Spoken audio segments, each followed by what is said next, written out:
ನೀವು ತಾಯಿ ತಂದೆ ಅಂತ ನಿಮ್ಮನ್ನ ನಾವು ದಿವಸ ಪೂಜೆ ಮಾಡ್ತೇವೆ.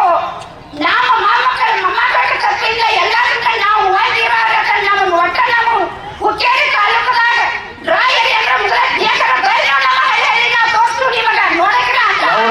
ಯಾವರು ನಮ್ಮದು ಅಂಜಾನಟ್ಟಿಯಲ್ಲಿ ನೀರೇ ಇಲ್ವಾ? ಅದಕ್ಕಾಗಿ ಏನಂದ್ರೆ ನಮ್ಗೆ ಒಟ್ಟ ಕುಡಿಯಾಕಂತೂ ನೀರಿಲ್ಲ. ನಾವು ಹೆಂಗ್ ಮಾಡ್ಬೇಕ್ರಿ? ಇದಕ್ಕೆ ನ್ಯಾಯ ನೀವ ಕೊಡಿಸ್ಬೇಕ್ರಿ.